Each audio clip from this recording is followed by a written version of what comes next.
Doctora, muy buenas noches. Lucy Pisni la saluda.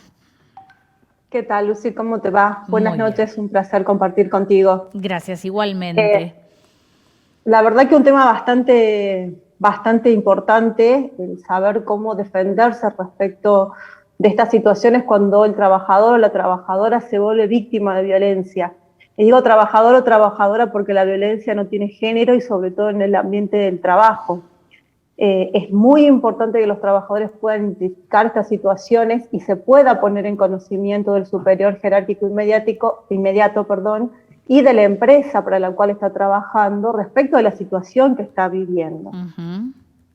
Actualmente en el ámbito del derecho del trabajo hay un estudio que se viene realizando desde el siglo XX, en realidad, desde el comienzo del siglo XX, cuando comenzaron a aparecer todas estas situaciones, inclusive de suicidios en los lugares de trabajo, y se han identificado la existencia de riesgos psicosociales. ¿Por qué? Porque algunos tienen que ver con las relaciones que se producen dentro del trabajo, que pueden ser con los pares, con los superiores o con los subalternos, que le producen un daño en la salud, en la psiquis del trabajador o de la trabajadora, y otros que tienen que ver en realidad con los métodos actuales de organización de las tareas.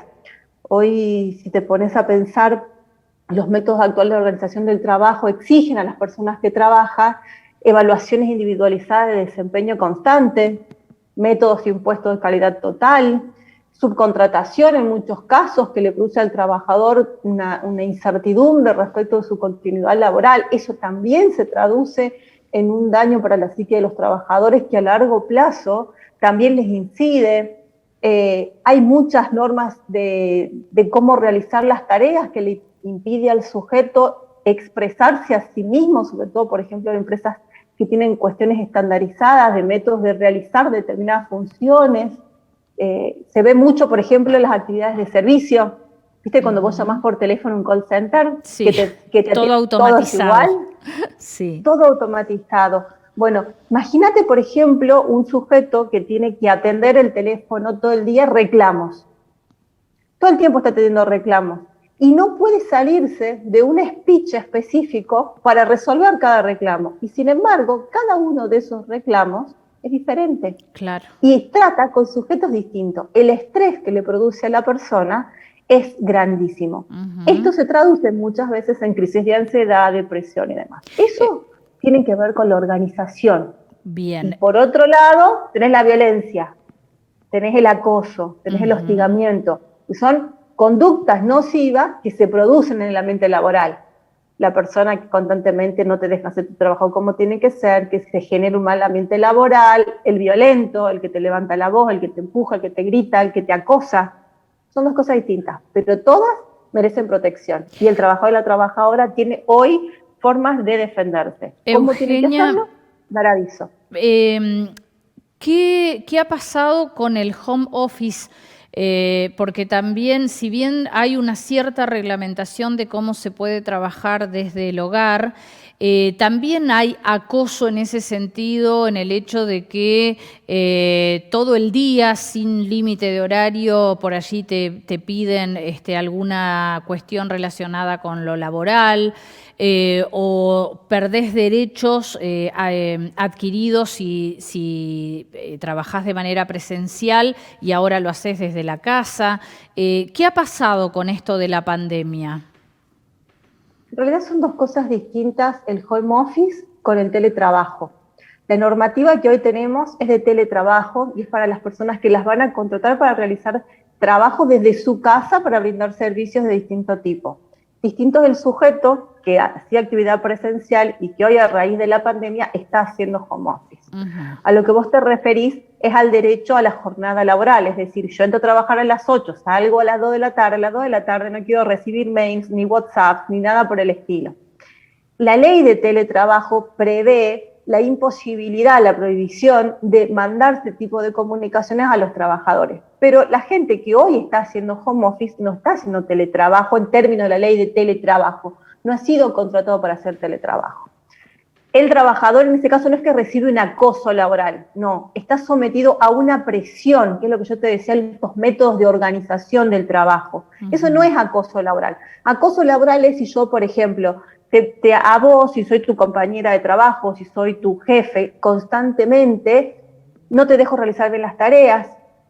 Por ejemplo, vos estás hablando, te corta el micrófono, tenías un horario, te cambia el horario, no te deja expresarte, te dice cosas feas, se burla de vos delante de tus compañeros, te llama la atención delante de toda la gente y te hace quedar mal.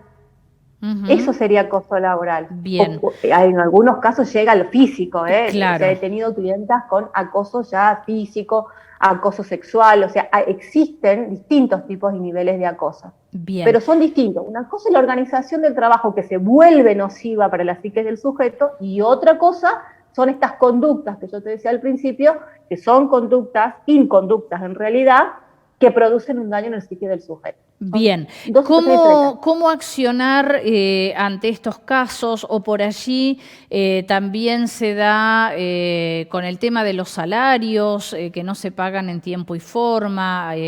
¿Cómo se puede accionar?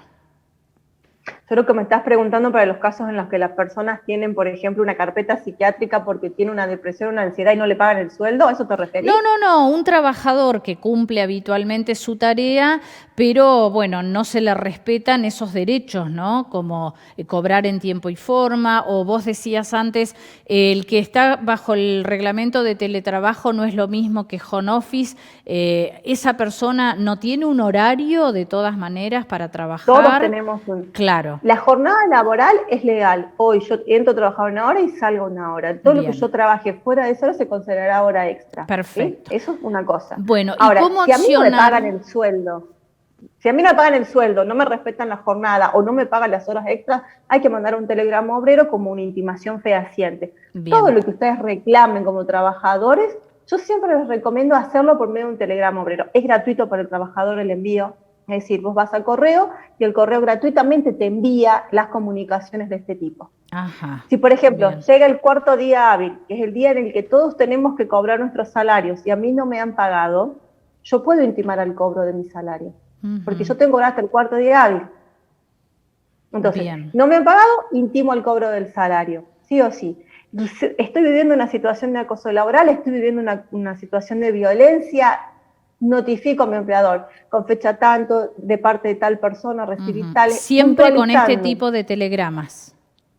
Siempre la comunicación fehaciente. ¿Por qué? Porque lo podés hablar con recursos humanos. Hay mucha gente que en recursos humanos, los licenciados en recursos humanos están preparados, justamente en su carrera los preparan para enfrentar este tipo de situaciones, para prevenir este tipo de situaciones. Pero ¿qué pasa? Si yo no hago la comunicación fehaciente, o si la hice verbal y después no tuve una respuesta, no tengo cómo comprobar de que efectivamente notifiqué. Claro, siempre hay que documentarse. Yo con mis clientes y mis clientas siempre hago las notificaciones fehacientes, pongo en conocimiento del empleador la situación desventajosa, la situación de acoso que está sufriendo el trabajador. Y en los casos que corresponden, que son en las mayorías, hacemos las denuncias también a las aseguradoras de riesgo de trabajo. Hace muy poquito volví de un congreso que se dio en Córdoba Capital, donde se dieron cita abogados laboralistas de todo el país y debatíamos sobre el derecho del trabajo que queremos. Parte del derecho del trabajo que queremos es esto, concientizar sobre la existencia de los riesgos psicosociales y buscar la protección y sobre todo la prevención, porque todo esto se puede prevenir. Cuando el daño en la salud del trabajador ya está patentizado, es mucho más difícil retrotraer. Esto se puede prevenir. Perfecto. Bueno, yo quiero comentar que la doctora Eugenia Muñoz es columnista de Prima Multimedios y seguramente te vamos a tener los viernes, calculo, aquí a esta hora. Así que, bueno, para aquellos que tienen algún problema laboral, estén atentos, seguramente van a ir recibiendo respuestas. También si nos quieren hacer alguna consulta, ¿podrá ser, Eugenia?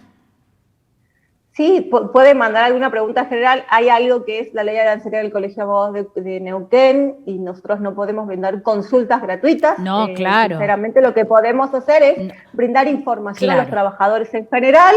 Eso sí, yo no tengo ningún inconveniente en brindar información y que los trabajadores aprendan cuáles son sus derechos, porque cuando conocemos cuáles son nuestros derechos, nosotros podemos salir a defendernos.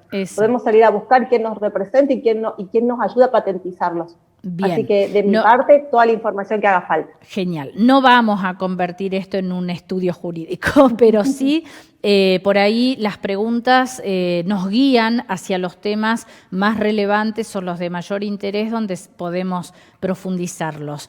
Te agradecemos muchísimo esta charla hoy. A vos, aunque tengas una hermosa noche. Igualmente, buen fin de semana.